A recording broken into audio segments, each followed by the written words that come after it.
Al-Quran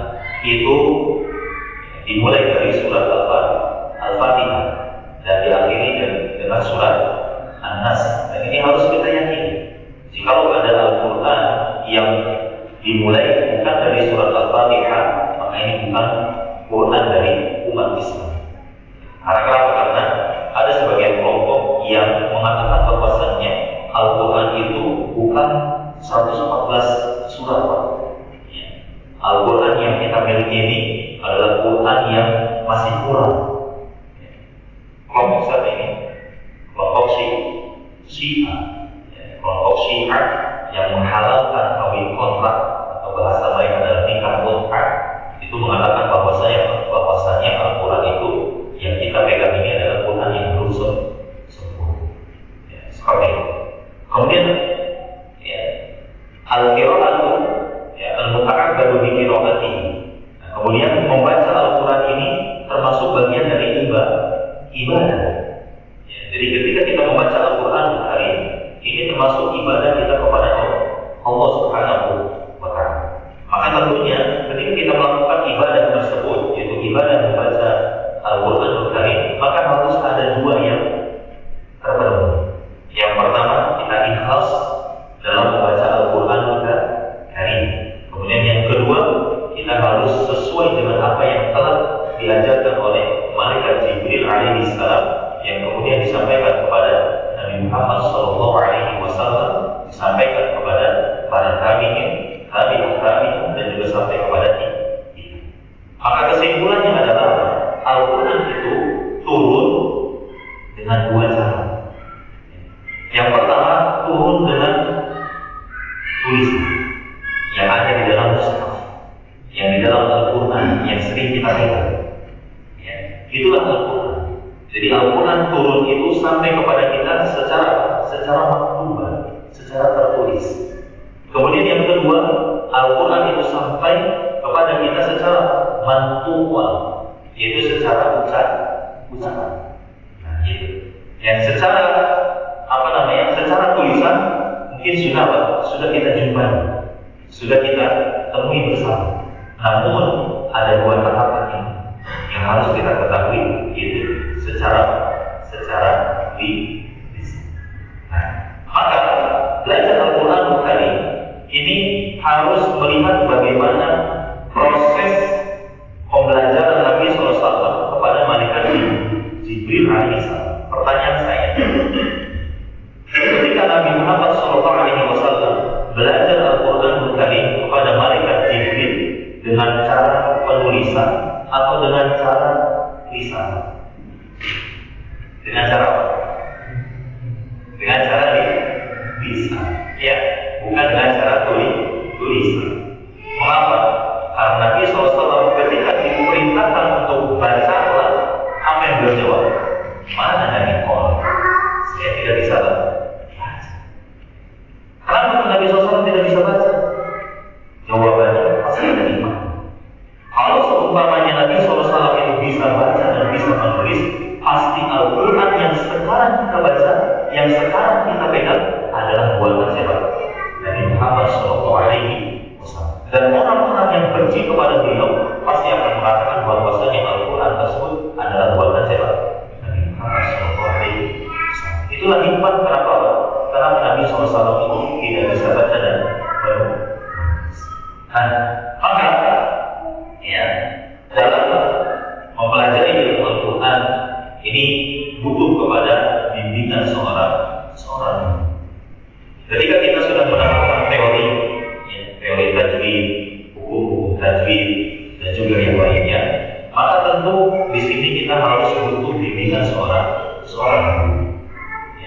Kalau boleh cerita, dulu saya ketika SMP, bahkan dari SD, saya diajari fikro.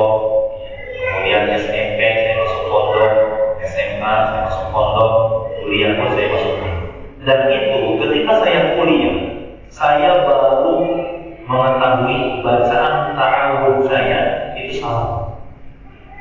Jadi perjalanan berapa tahun? SD 6 tahun, SMP SMA 6 tahun, 12. Sahabat Umar bin Khattab radhiyallahu anhu, beliau mempelajari surat Al-Baqarah sampai 12 tahun. Bayangkan. Jadi di sini menunjukkan bahwasanya apa? Menuntut ilmu itu butuh waktu dan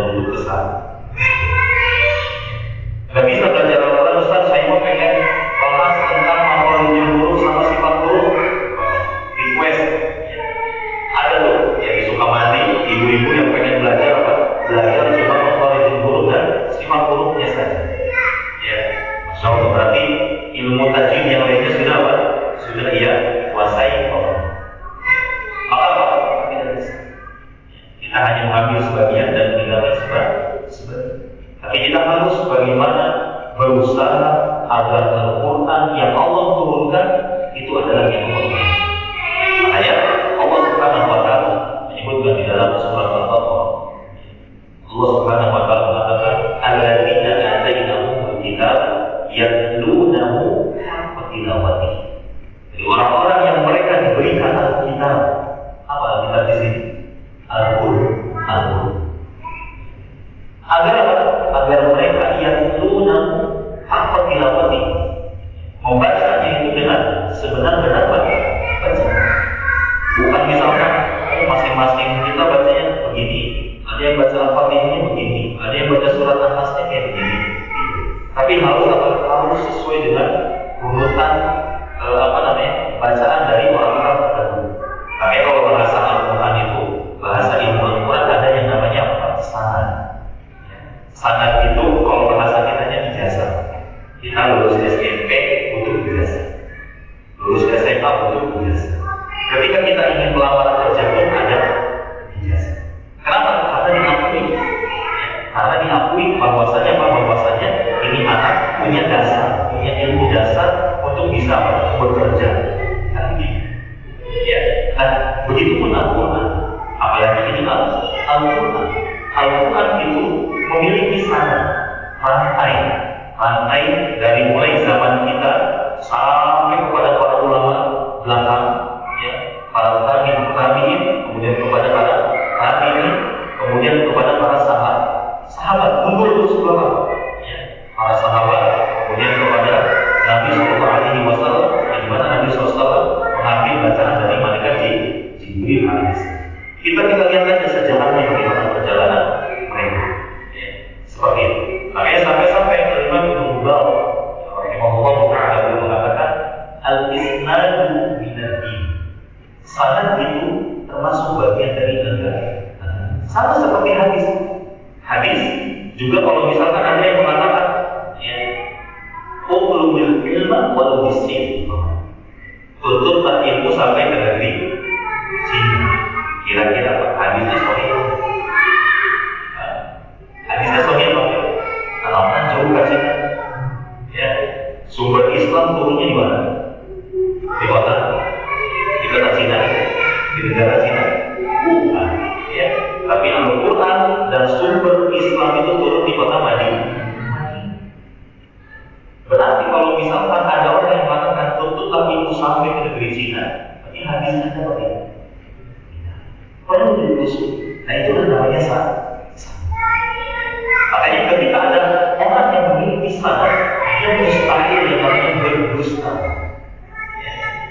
Maka dalam ilmu Al-Quran, dia mustahil mengucapkan kalam yang Allah itu berdusta. Contoh, ya, ada orang yang mengucapkan ta'awud, ya, ta'awud ini kan yang benar, ya, hamzah dulu baru ain. Nah, ketika misalkan ada orang yang baca a'udzu billahi minasyaitonir rajim, a'udzu billahi minasyaitonir rajim, seakan-akan seperti apa? Benar, ya, karena kita belum ada dasar. Seakan-akan.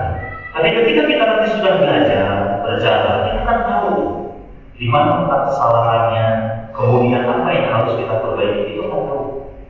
Saya alhamdulillah setiap Rabu, bapak-bapak dari nol, beliau, ya, tidak bisa baca Al-Quran sekarang bisa. Ya. Hanya pertemuan Rabu dan Jumat.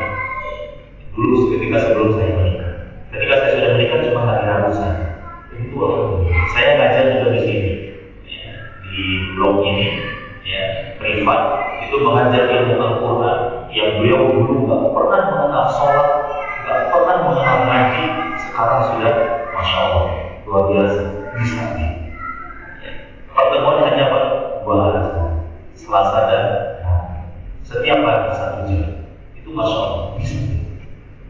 Yang awalnya nggak kenal huruf hijaiyah, panjang pendek, ya, kemudian kalau dijemput huruf hijaiyah itu keluarnya di mana, itu alhamdulillah bisa dengan izin Allah Subhanahu wa Ta'ala. Dan selalu saya katakan kepada beliau, terus Pak, dilatih. Jangan sampai pertemuan kita ini sia-sia. Itu kunci. Dan ibu-ibu pun alhamdulillah yang sudah berjalan, yaitu beliau mereka ini belajar ya dari mulai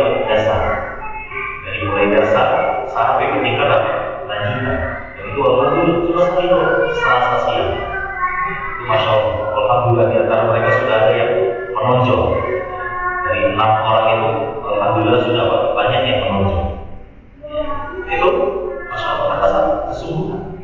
Ya. Makanya Allah Subhanahu Wa Taala mengatakan di dalam Al-Quran, "Walladzina jahadu fina lanahdiyannahum subulana." Orang-orang yang dia berjihad, ada apa yang berjihad itu lepas? Ada tidak? Ada orang yang berjihad itu leha-leha. Maka orang yang berjihad itu pasti akan bersungguh-sungguh. Apa kata Allah? Lanahdiyannahum subulana. Akan Allah berikan petunjuk, akan Allah berikan kemudahan.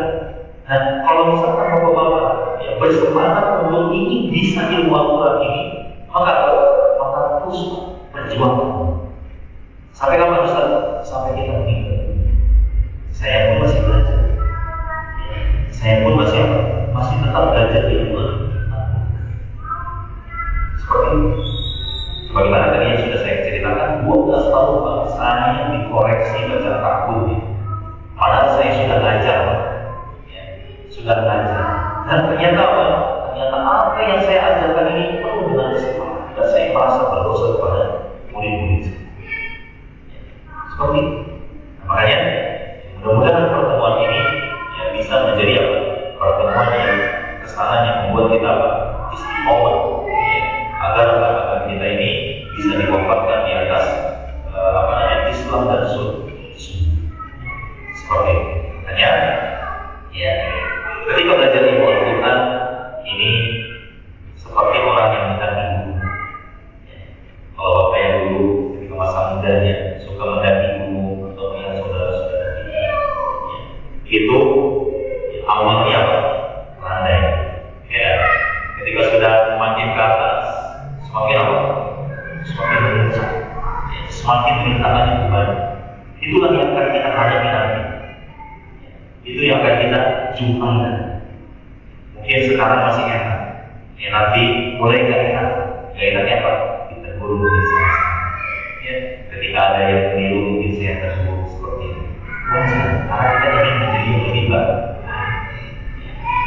Jadi pengen kita ini apa bacaan kita supaya menjadi yang baik. Jadi semua di sini tidak ada istilah orang-orang tapi kita belajar sama-sama belajar. Salah, ya wajar. Ini karena kita dulu mendapati guru yang tidak profesional. Bukan berarti saya adalah sosok seorang guru yang profesional, tidak. Ya. Saya tidak menganggap bahwasanya saya ini sudah menguasai ilmu. Ya. Tapi kita di sini sama-sama belajar dan nanti bapak yang bisa menilai bagaimana penjelasan yang saya uraikan ini bisa masuk akal atau tidak. Ketika saya mengoreksi bacaan, apakah saya ini masuk akal atau tidak? Seperti itu. Nah, maka nanti ke depannya kita akan apa? Akan seperti itu, teori, praktek, teori dan praktek. Jadi tidak hanya banyak teori, ya, tapi kita juga harus banyak praktek. Ya, seperti itu. Makanya ya, kita harus apa? Harus meminta pertolongan kepada Allah Subhanahu Wa Taala agar kita diberikan kemudahan ya, untuk apa? Untuk bisa membaca Al-Quran kali ini dengan baik dan itu bukan lima dari saya ya, dan alhamdulillah kalau misalkan bapak yang ingin mengetahui perjalanan saya dalam ilmu Al-Quran ya, dia sudah 12 tahun lebih, hampir 15 tahun ya, sampai saat ini pun saya masih belajar ilmu Al-Quran. Talaki itu belajar dari mulut seorang murid pada mulut seorang guru. Jadi bacaan kita ini didengarkan oleh guru kita, kemudian nanti dibenarkan oleh guru kita. Seperti itu. Saya dihadapi dengan beberapa murid beliau yang lain. Ada yang lebih muda, ada yang sudah tua, ada yang macam-macam ya, pada karakter usia seperti itu. Apalagi sama ada murid saya, ya. Apakah saya malu? Mungkin ada rasa malu.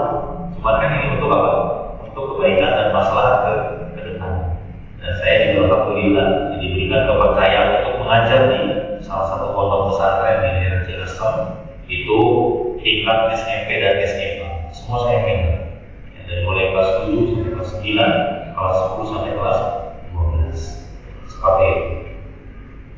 Baik, itu mungkin perkenalan, ya, perkenalan singkat. Adapun saya SMP itu di Tasik, ya, di Tasik selama 4 tahun. Kemudian saya pindah ke Subang, kemudian kuliah saya di Bogor, ya, program Tadribuduhan. Tadribuduhan itu pengkaderan dani. Ya, jadi di sana saya kuliah di Bogor selama 3 tahun. Setelah itu baru belajar secara ya, seperti ini, kayak bapak-bapak menghadiri majelis ilmu, kemudian kalau ada yang online belajar di online, ya, atau menghadiri pengajian syekh-syekh yang datang dari Timur Tengah, yang saya hadiri dan lain sebagainya. Seperti itu. Kalau saya asli tidak apa-apa, cuma kalau setiap hari pulang ke Sukamandi. Ya, jadi PP Pak, di Senin Selasa Rabu pakai waktu Pak Ustadz Dade yang meminta supaya saya datang hari Kamis. Kemarin saya nggak bisa karena waktu saya dari pagi sampai malam jam 9 itu baru selesai ngajar. Jadi nggak bisa karena di pondok saya sampai jam 2 siang. Sorenya saya ngajar anak-anak sampai sebelum isya. Nanti ada lagi yang belajar setelah sholat isya sampai jam 9. Seperti itu. Nanti dari sini pun saya nyampe rumah ngajar lagi. Itulah umur saya untuk itu. Umur saya itu untuk Allah.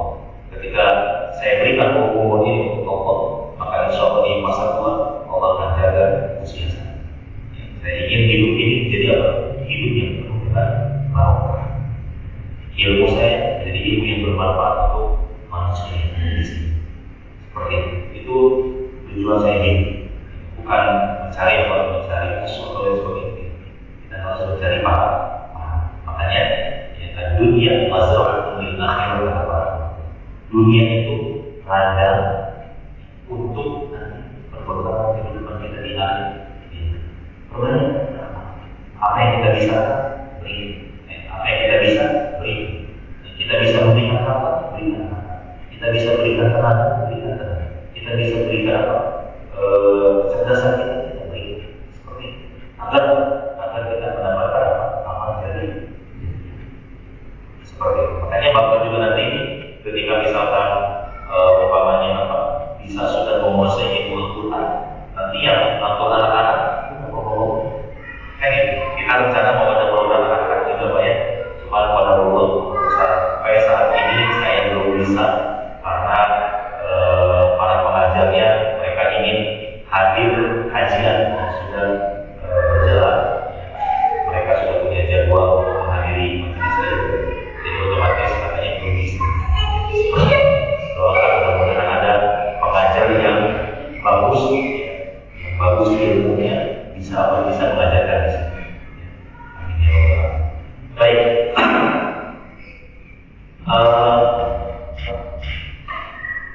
Kita insya Allah akan menggunakan buku antara buku yang ini, Syafi'i hitam atau Syafi'i yang kuning. Ada apa tulis? Ada di dalam.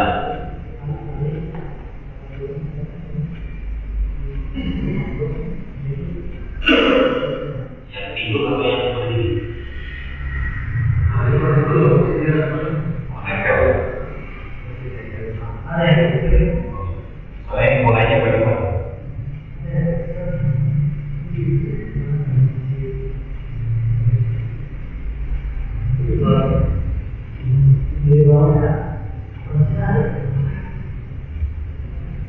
Untuk huruf-huruf hijaiyah, insya Allah semuanya sudah hafal ya. Soalnya apa ya?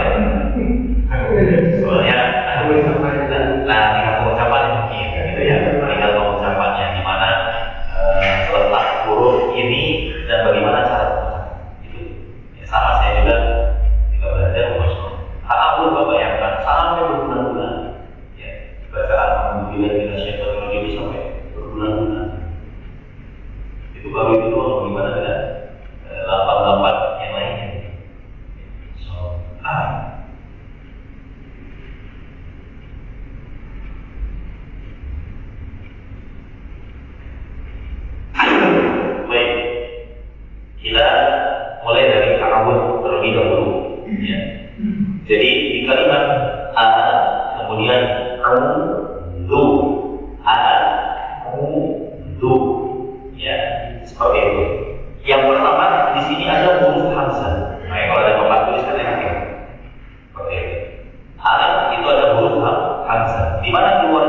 tenggorokan bagian bawah di sini, Pak. Ya, itu tenggorokan bagian bawah. A, coba diucapkan, Pak. A. Lepas saja suaranya. A. I. U. Nah, seperti itu.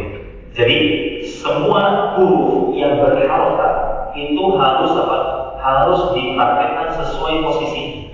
Kenapa? Karena ada pesan dari Al-Imam Ahmad At-Taibi, seorang ulama yang ahli dalam bidang ilmu Al-Quran. Beliau mengatakan apa? Wa kullu mu'min falan yatimma illa bi qawmi syafatayn. Setiap huruf yang memiliki harokat dhamma itu tidak akan sempurna pengucapannya kecuali dimonyong. Jadi kalau ada orang yang bacanya a'udzu billah, nggak monyong tubuhnya, ya, maka itu tetap ya nggak apa-apa.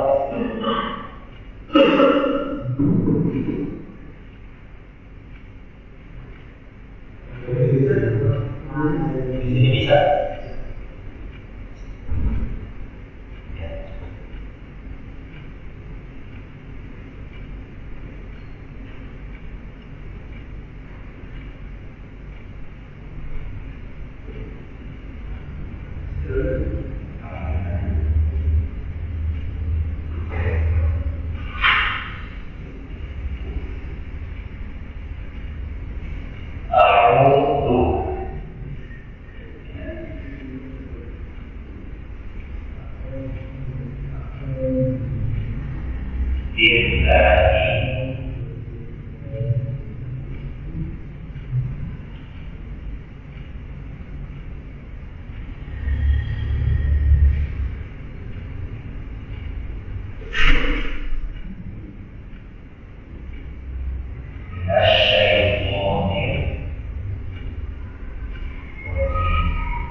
Kemudian ada juga yang memanjangkan lebih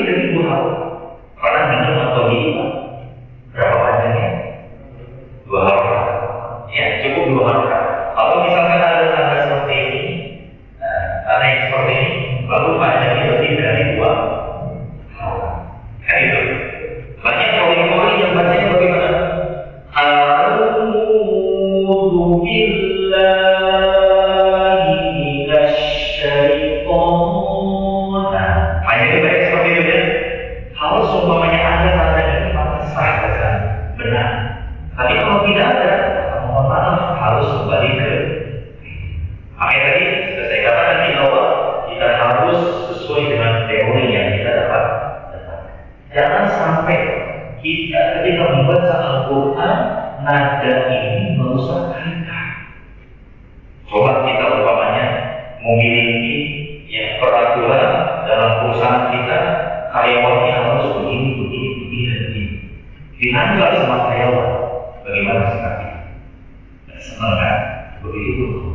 Allah tidak senang dengan orang-orang yang membaca Al-Quran itu berlebihan. Yang seharusnya panjang 2 harokat, dia membaca dengan lebih dari 2. Contoh, kalau saya baca seperti ini, A'udzu billahi, apa panjangnya? 2 harokat. Tadi kalau A'udzu billahi minasy, beda kan? Cukup 2 kali saja ya Pak. A'udzu billahi, jangan a'udzu, kan lama ya turunnya. A'udzu billahi. Atau sering kita kalau ngaji dulu anak-anak gimana? A'udzu billahi minasy, itu sekarang di dalam kita pengajarannya seperti itu. Kenapa? Karena tidak ada tanda seperti ini. Makanya nanti di dalam buku ini akan ada panduan. Kalau ada tanda seperti ini panjangnya 4 atau 5 atau bahkan sampai 6. Ya, seperti itu. Baik.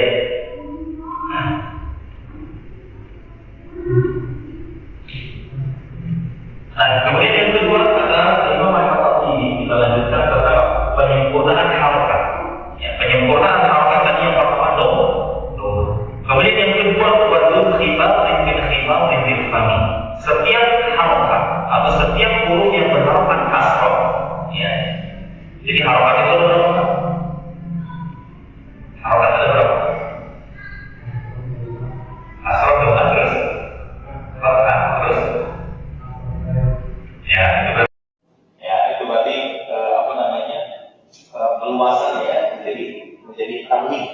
Ya, kalau misalkan fathah jadi fathah, kayak ini fathah, fathah saya berarti ada 2. Ya. Kemudian kalau domah, kalau jadi tanwin jadi domah kan, dari kasroh. Ya.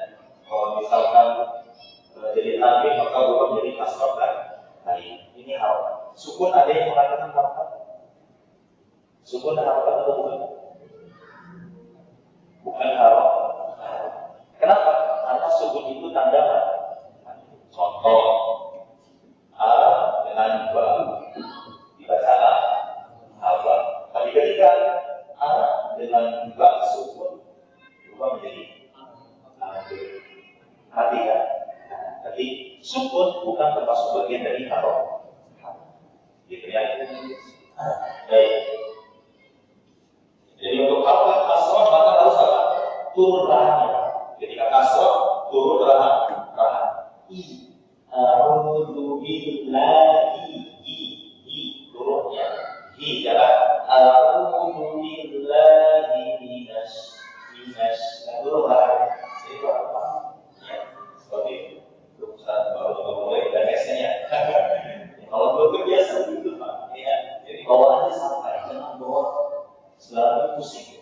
Ya, nanti akan menjadi kesulitan terus kalau kita bawanya tidak encer. Jadi bawanya ya, urusan bisa atau tidak dibagi dengan kesulitan.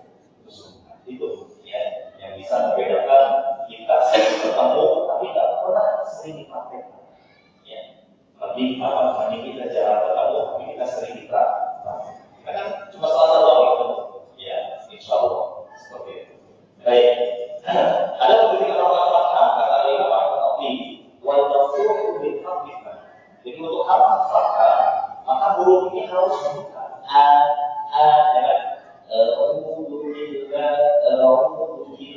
dari jadi jelas I U. Coba I U. Sampai ada orang belajar kayak gini sampai berminggu-minggu. Coba. Kalau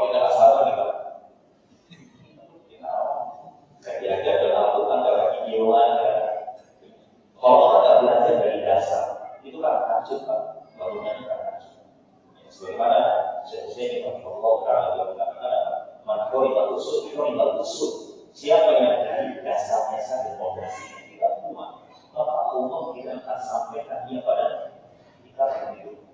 Makanya dasar kita ini adalah benar untuk apa? Mengucapkan hal. Jadi kalau kita ingin bisa baca Al-Quran, dasarnya itu bagaimana kita membangun sebuah bangunan, itu mulai dari fondasi dari tiang kokoh dari bangunan. Itu penting. Seperti itu. Ya. Baik. Jadi ya, kalau ibadah dimonyokkan, kalau kasar diturunkan tangannya, ketika kalau manfaat dibuka. Ya. Baik. A'udzu, ya kan? A'udzu. Nah, sekarang gimana huruf dan itu keluar? Huruf dan itu keluar dari punggung ujung lidah. Punggung. Ya, ini punggung, ya. Yang kepada kedua ujung isi nafasnya. Ini,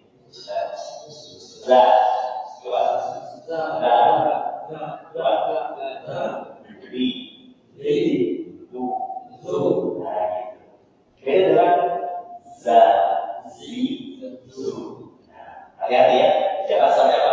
A'udzu. Kalau zu berarti pakai huruf ini saja sudah bisa berubah. Ayat, ketika orang baca takut bisa, baca Al-Quran bisa punya apa? Ya, kalau berapa menit sudah tergoda dengan bisa jadi dapat apa yang kita ucapkan itu tidak sesuai dengan makhluk, tidak sesuai dengan keluarnya huruf hijriyah tersebut. Kan artinya aku berlindung ya kepada Allah dari syaitan yang terkutuk, dari godaan syaitan terkutuk. Harusnya kita ada godaan. Ya, oke. Baca Al-Quran di HP, ketika ada WA masuk, kalau sebentar. Ya kan, habis itu baca Al-Quran satu baris, dua baris, angges-angges gitu kan. Ya, seperti itu. Makanya kita harus berusaha untuk memperbaiki huruf-huruf. Baik. A'udzu billahi. A'udzu billahi. A'udzu billahi. A'udzu billahi. Bila kalimat Allah ini harus panjang dua harokat. Meskipun nanti ya di kalimat Allah ini tidak ada harokat fathah. Atau misalkan tidak ada alif yang berdiri, tapi fathah seperti ini. Ya, tapi tetap dibacakan panjang dua harokat. Kemudian minasyaitoni.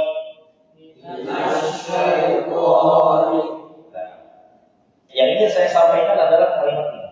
Syad ketika tasdid ini harus dialirkan. Nanti ada yang namanya apa? Sifat huruf.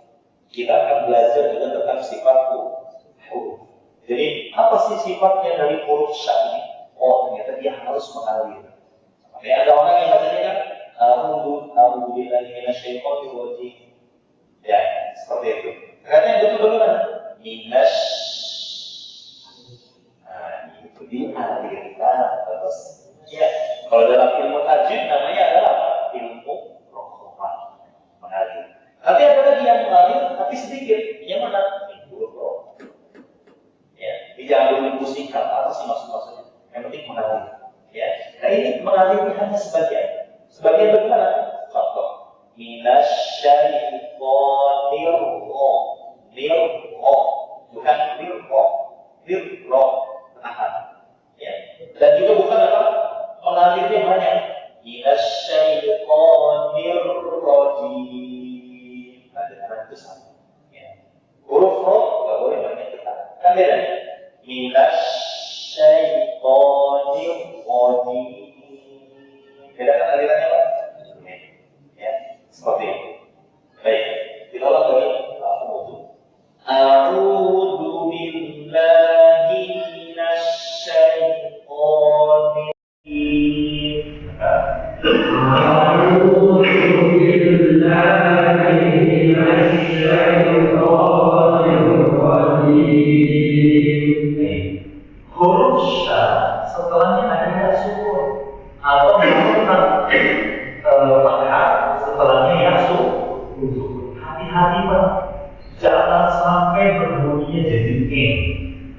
minasyaitonir. Ya, itu sering saya. Ada wawu sukun, ya sebelumnya dhamma, sebelumnya fathah. Jadi as-salatu khairun minan naum.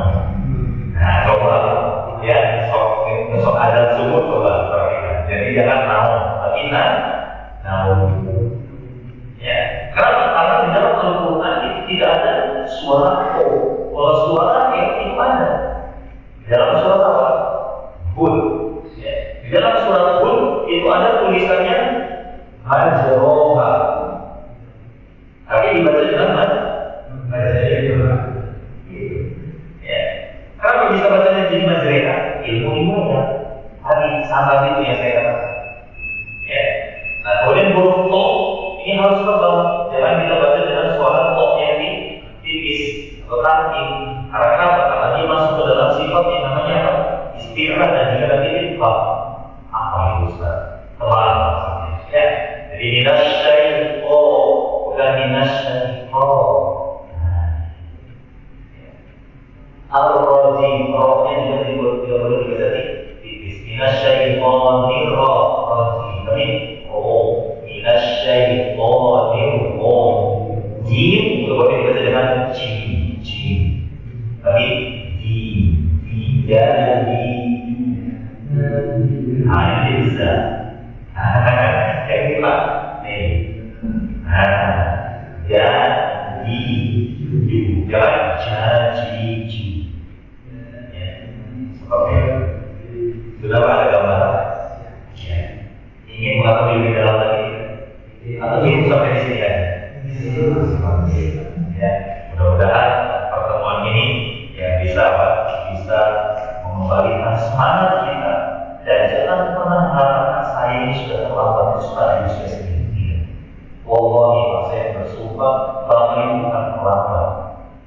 Justru yang terlambat itu adalah orang yang tahu di situ ada majlis ilmu Al-Quran tapi dia tidak belajar.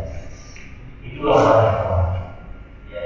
Makanya ini merupakan hidayah dari Allah yang dimana Allah Subhanahu wa Ta'ala memberikan petunjuk kepada kita supaya kamu itu belajar. Jangan sampai ketika kita sudah memiliki gelar profesor, gelar ini, gelar itu, kita mau lagi belajar di sana.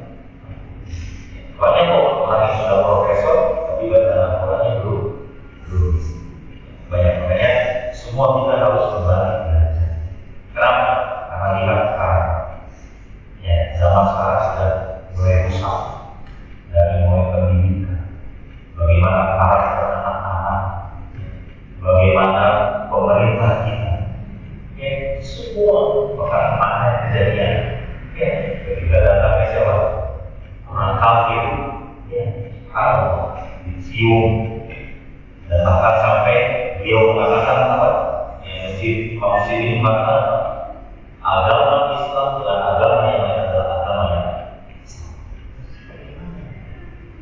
buat apa kalau misalkan beliau mengatakan agama Islam dengan agama yang Islam, buat apa Allah menciptakan surga dan neraka? Ya, buat apa? Di sini saja sudah menjadi perbedaan antara orang yang beriman dan orang yang tidak beriman kepada Allah Subhanahu wa Ta'ala. Kuncinya satu, Pak, supaya kita ini kembali jaya dengan kata dan ini sampai kalian itu kembali untuk mengadai ajak untuk ajak sebagaimana para sahabat dan Nabi SAW itu belajar ilmu agama. Itu yang menyebabkan kita ini terhina. Sallallahu alaihi wasallam Allah akan mencampakkan kehinaan kepada lain zi'uhu, Allah tidak akan mengangkat kehinaan tersebut sampai kembali kepada Allah. Sampai ini kita belajar tentang hukum Islam, hukum iman bagaimana. Tidak hanya tahu pembagiannya saja, tapi bagaimana konsekuensi dari kalimat kalimat syahadat. Harus pada tahu. Kemudian tentang hukum iman bagaimana beriman kepada Allah. Sekarang aja kalau orang banyak meyakini ini hukum, tapi masih berani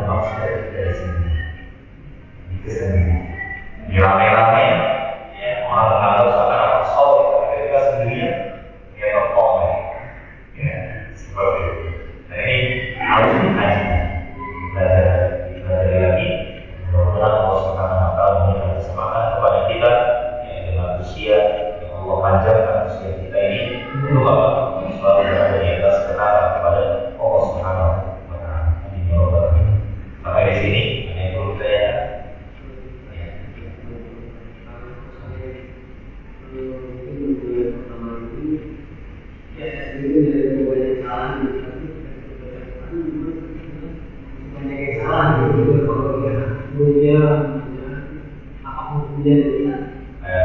Kita apa namanya, ada beberapa ya, kalau misalkan sengaja dia berdosa, kalau tidak sengaja dia tidak berdosa ya. Jadi kita masih belum tahu nih ya. Masih belum tahu ya. Tapi nanti insya Allah, jadi jangan sampai ketika kita baru belajar walimah ini kalau berani baca Al-Quran itu yang salah kita ya. Kita terus baca Al-Quran terus ya, sampai Allah menemukan titik benarnya di mana gitu ya. Kenapa? Karena kita terbata-bata saja dapat ilmu apa? Itu Masya Allah. Kasih sayang Allah itu luar biasa. Dapat 2 orang. Jadi itu saja itu. Ya. Nanti insya Allah dengan ilmu yang sudah kita dapatkan, ya, lalu langsung terus seperti itu. Saya selalu menasihati ibu-ibu itu terus perbaiki terus. Ya. Walaupun pertemuan kita hanya 1 hari, jangan sampai sia-sia.